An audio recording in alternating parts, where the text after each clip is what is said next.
Assalamualaikum warahmatullahi wabarakatuh. Selamat datang di materi selanjutnya. Saatnya kita berkenalan dengan flow modeling menggunakan modul ADCIRC itu sendiri. Sebelumnya yang sudah familiar dengan SMS mungkin sudah tahu bahwa SMS adalah salah satu dari sekian banyak software pemodelan dan analisis untuk pergerakan arus, pergerakan permukaan air, arus maupun gelombang. Di SMS sendiri bisa pemodelan 1 dimensi, 2 dimensi, ataupun 3 dimensi dengan pendekatan elemen hingga maupun metode beda hingga, seperti yang telah disinggung di penjelasan materi sebelumnya tentang pengenalan SMS di awal, bahwa ada menggunakan finite element dengan masing segitiga dan metode beda hingga finite difference dengan bentuk yang kotak persegi.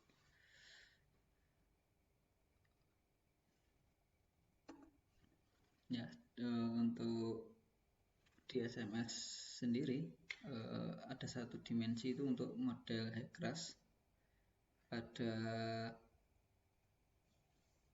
gen chart ya, yang untuk genesis itu juga 1 dimensi. Untuk estuari bisa menggunakan RMA2, dan ini yang saya tampilkan di sini untuk ini untuk secara umum ya, baik model SMS 10, 11 maupun 12 dan 13 ini. Jadi bagi teman-teman yang sudah familiar dengan SMS, untuk estuari bisa menggunakan RMA2 untuk baik di SMS 8, 10, 11, 12 maupun 13. Untuk di SMS 11 ada fast WMS juga, untuk yang fast WMS juga bisa digunakan untuk model estuari.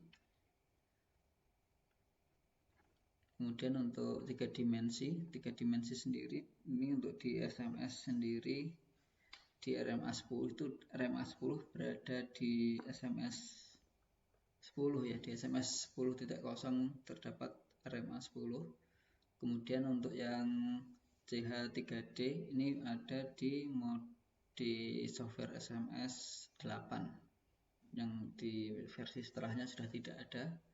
Untuk sirkulasi air laut ada ADCIRC dan M2D, itu masih ada baik di SMS 8, 10, 11, 12 sampai 13. Model gelombang fase CG Wave dan BOS 2D ini juga ada baik di SMS 8, 10, 11,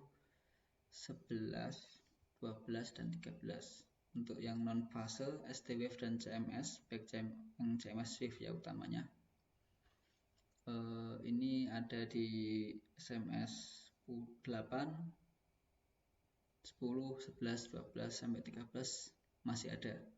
Untuk Heikras sendiri di SMS 13 sudah dihilangkan. Untuk model transport ini baik untuk RMA 4. RMA 4 ini untuk transport TSS, sedimen layang, suhu bisa. Untuk bahan kimia, bahan-bahan kimia logam berat belum mencakup di sini. Nah, sedangkan untuk set 2D ini untuk model sedimen transport, terutama di estuari, dan ini hanya ada di SMS 8. Jadi setelah SMS 8 set 2D sudah tidak ada lagi. Nah, untuk ADCIRC sendiri digunakan untuk memodelkan pergerakan air.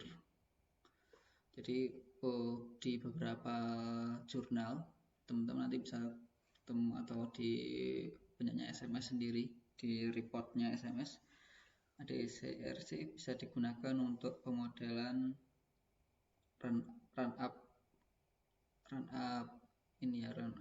air yang ke daratan. Selain itu juga bisa digunakan untuk analisa badai, typhoon. Jadi teman-teman nanti bisa untuk explore lebih jauh bisa coba cari jurnal-jurnal atau di SMS report atau langsung ke websitenya ADCIRC sendiri. Jadi ADCIRC sendiri pendekatannya menggunakan perbedaan densitas massa jenis yang dibatasi oleh orang dengan metode finite element dengan metode beda hingga.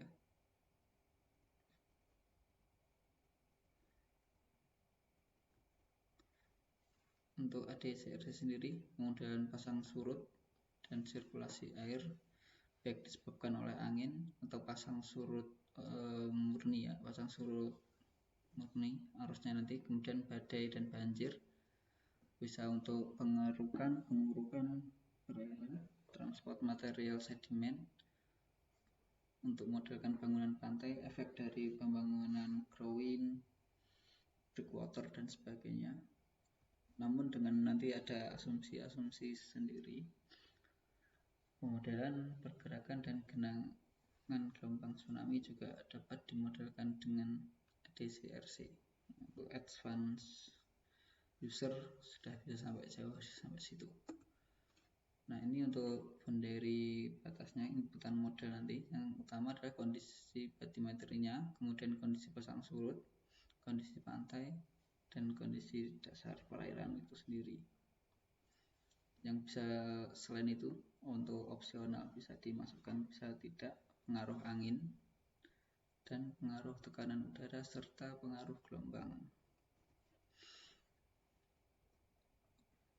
Jadi ini secara umum untuk modelan numerik, terutama di kondisi fisik ini biasanya kita dapat data-data dari survei lapangan, model matematis yang kemudian kita validasi, kemudian kita simulasikan dan kita verifikasi sehingga model yang telah terverifikasi tersebut bisa kita gunakan untuk prediksi. Jadi untuk validasi sendiri adalah apakah kita memecahkan model matematis dengan tepat. Untuk yang bawah ini verifikasi ya. Untuk verifikasi maksudnya apakah kita memecahkan model matematis dengan benar, jadi dengan tepat.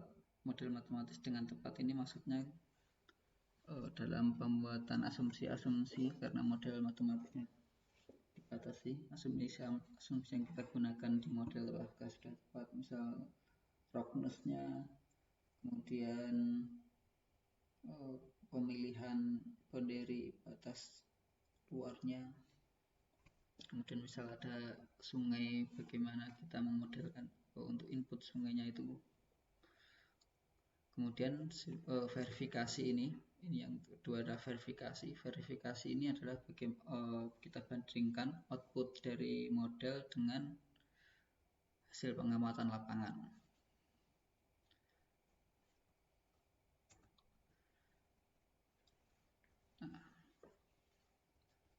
Untuk setting up modelnya sendiri semakin detail semakin baik, namun untuk komputasionalnya semakin tinggi cost-nya. Jadi kalau kita sedang membuat mesh sebuah model, semakin rapat elemen meshingnya itu semakin bagus. Namun konsekuensinya adalah semakin lama waktu runningnya. Jadi kalau kita menggunakan 1-2 skenario mungkin tidak terasa. Jadi kalau sudah menggunakan 3-4-5 skenario dengan model yang meshing yang terlalu rapat, itu akan memakan waktu yang lama.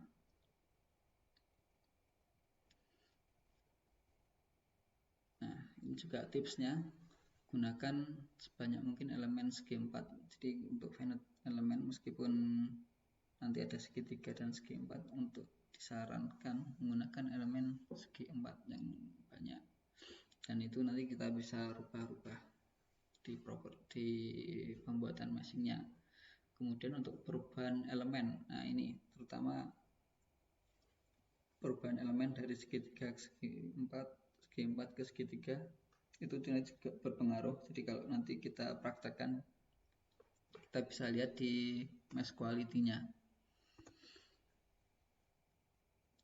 Nah, untuk setting up model selanjutnya adalah bagaimana area model itu sendiri, cakupan areanya, kemudian apa saja yang berpengaruh di daerah kajian tersebut, orientasi grid itu independen terhadap aliran atau tidak, kemudian jarak grid. Nah, jarak grid ini terutama yang bagian ini ya, nanti ada struktur, kemudian atau terutama akan berpengaruh ketika kita membuat model dengan Cartesian grid tadi yang kotak dengan pendekatan finite difference. Jadi misal kita bikin grid 50 meter kali 50 meter, kemudian kita punya bangunan dengan lebar 10 meter, tentu tidak akan tercakup di grid tersebut. Jadi grid bangunan kita akan mengikuti grid model yaitu 50 meter, meskipun sebenarnya di kondisinya bangunan kita hanya 10 meter. Kemudian untuk pergerakan partikel, waktu dan stabilitas model, hubungannya dengan core number. Nah, ini contoh bagaimana kita membuat batasan daerah ya. Misal di kotak parsiran ini adalah daerah studi kita. Disarankan yang baik itu adalah dengan meletakkan open boundary di daerah yang luar. Misalnya di teluk, agak jauh di luar teluk yang lebih agak jauh dari kondisi daerah kajian. Ini juga benar, namun terlalu dekat. Jika ada pulau, lebih baik tidak disarankan untuk membuat batas daerah model di antara pulau ini. Jadi setelah ini.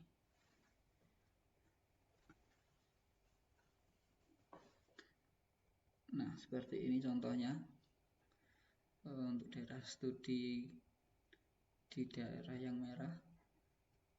Kemudian daerah modelnya di biru ini cukup jauh. Nah, permasalahannya kadang data yang didapat dari survei tidak seluas ini, sehingga kita perlu tambahan data di luar data survei. Itu yang perlu dicermati juga.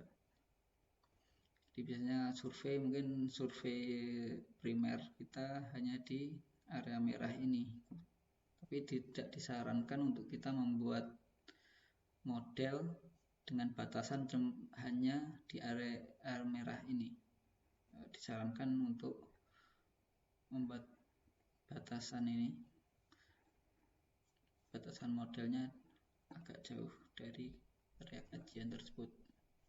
Nah, tadi seperti yang dijelaskan tadi, meshing di daerah studi lebih rapat daripada yang di luar. Dengan cara membuat, jadi untuk ini dengan kita menggunakan mengenerate mesh ini secara otomatis, kita tidak membuat mesh secara manual. Caranya adalah dengan memperapat vertis, titik-titik node vertisnya, titik vertis ya, ini node, untuk titik vertisnya ini diperapat, kemudian untuk di open boundary-nya ini vertis boundary agak lebar, sehingga ketika di generate yang dekat garis pantai meshingnya rapat, semakin keluar semakin lebar. Nah, ini verifikasi model. Tadi ada validasi dan verifikasi. Nah, yang verifikasi ini adalah membandingkan hasil model dengan lapangan. Kemudian pemeriksaan kehandalan dari tujuannya untuk memeriksa kehandalan model, sehingga ketika model itu digunakan untuk prediksi, hasilnya tepat.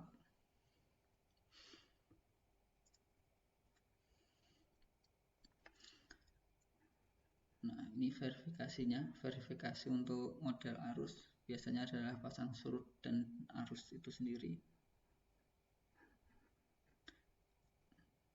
Untuk arus bisa dipisahkan antara arus non pasut dan arus pasut. Ini utamanya jika di daerah tersebut juga faktor gelombang juga agak dominan untuk diperhatikan.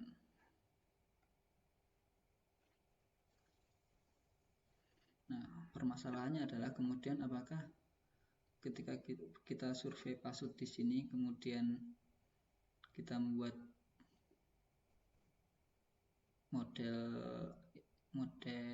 batas model agak jauh di luar itu, apakah elevasinya nanti sama? Itu perlu dicek karena beberapa yang saya baca banyak menggunakan data survei itu digunakan sebagai data input, namun sebenarnya data input yang digunakan itu adalah data prediksi. Jadi kita membuat seolah-olah kita ada data di daerah luar sini, sehingga ketika kita running nanti hasilnya untuk di area studi kita sama untuk verifikasinya. Ini contoh untuk time series untuk arus ya. Untuk arus verifikasinya bisa menggunakan time series seperti ini atau menggunakan scatter plot. Nah, ini untuk pasang surut. Jadi kita plot pasang surut antara pasang surut model dan pengamatan. Kalau dilihat di sini kan untuk antara pasang surut model sama pengamatan ada selisih, dan ini nanti kita cari errornya. Nah, ini untuk scatter plotnya untuk melihat pattern pola sebaran arusnya antara model dan pengukuran. Baik, itu untuk sekilas pengantar sebelum kita melakukan pemodelan lebih lanjut. Terima kasih.